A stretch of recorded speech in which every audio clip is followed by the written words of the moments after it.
I ran outside. Your brother was lying dead in the street, and you stood on the sidewalk, screaming, your hands covering your mouth. I softened my focus in order to determine the greatest need. 3 passersby crowded over the body, unwilling or unable to know its lifelessness, and you stood on the sidewalk, fuzzy with perpetual motion, screaming. I grabbed you. I grabbed you and I held on tight, attempting to fuse your spirit back to its base, keep you from killing yourself or tearing your hair from its roots. Your hands over your mouth, your hands in your hair, the rocking, the stutter, the sobbing, the screaming. You were 14, and your 6-year-old brother lay dead in the street, dragged by the truck, library books in the road. I held you. It's my fault, it's my fault, it's my fault, you chanted. Oh God, I want to die. Please, let me die. I held you. I know that you don't understand, I said softly, but it's not your fault. And I held you. You tore your hair, and I held you. God is great. You must pray. And I held you. I held you, and your head fell back, mud meeting heavens, and you cried, Dios mío, ayúdame, ayúdame, ay Dios mío, ayuda. A librarian asked you about your mother. At home, you stammered. I took out my phone, and I took you by the shoulders. I need you to tell me your phone number. Suddenly, you stopped moving, condensing your energy into 10 points of focus. 303. Does she speak English?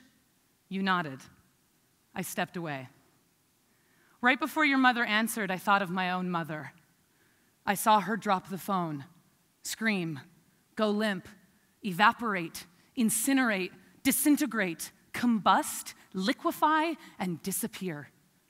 The who and where must come first, I knew, before the what and why. She answered, my name is Andrea.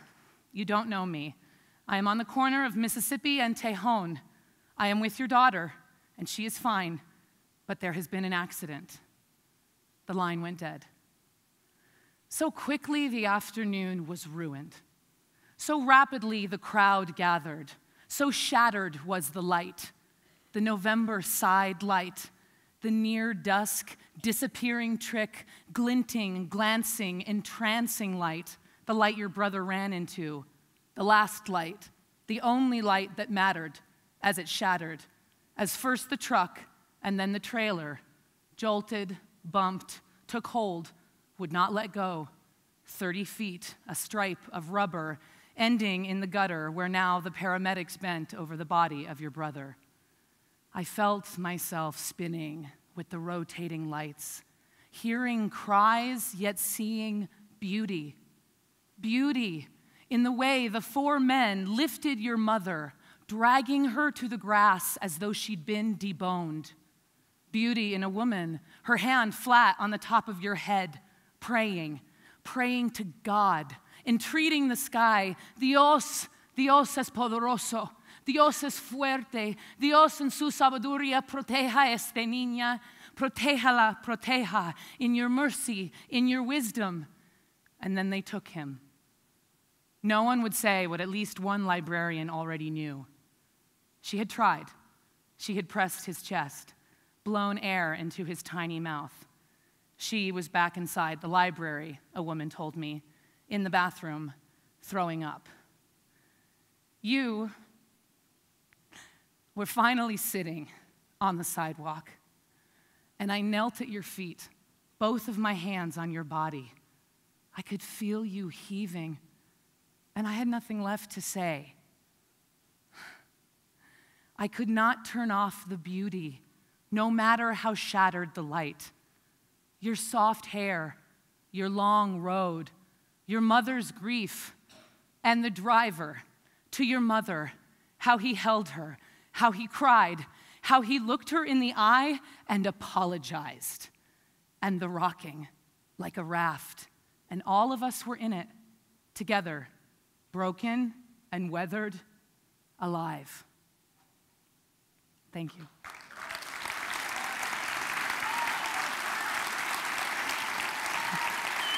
Thank you.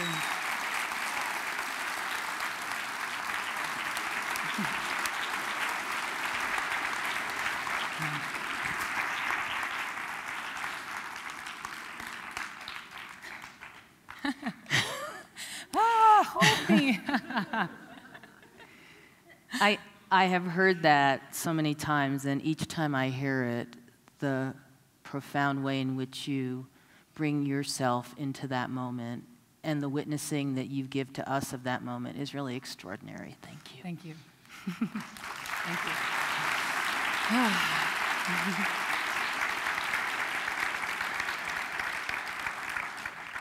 And it makes me almost want to skip over a question that I have and really just get to the heart of the matter, if that's okay. Absolutely. So when I listen to your poem, this form of expression that you have chosen, it's not lost on me or on the audience that witnessing this accident and death had a profound impact on you. So talk to us a little bit about, as a poet, how do you navigate the tension between honoring the event and speaking into it with your authentic self? Thank you, Lynn. And you know, the first thing that occurs to me actually is from the first part of the program from TEDx Women in DC, when the woman said that women always apologize for making people cry. So I will not apologize for making you cry, because I think one of the ways for me, writing this poem, I am a poet and I am an artist, but writing this poem was part of my grief process. But one of the things that I struggle with in all of my work is navigating that territory, like you said, because my work is about true stories.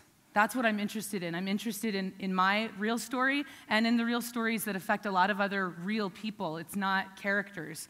And so one of the things that I struggle with when I'm writing is wanting to tell the truth as I remember it, because as I was there, as I experienced it, but also being so mindful and wanting to honor all the other stories that were there, all the other people who had their own experiences, and all the ways in which they remembered it and they walked through it as well. And so there is tension there between wanting to tell the truth, but understanding that truth is only my truth. It's only from where I'm standing that that's truth.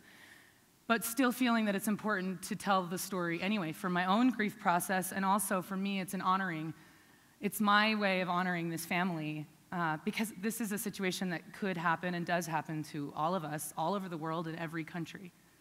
And why poetry? Why that particular form of expression, which is so meaningful to you? Well, for me, we live in the age of information, and so we can find as much information as we need, but information is just data.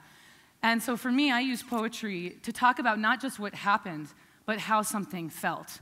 And for me, poetry is a way of sort of acutely targeting a sentiment, skewering an emotion almost, and really trying to tell, like I said, the truth and the whole truth as I experienced it in the moment to complete the story, to complete an entire experience instead of just who was there and what happened.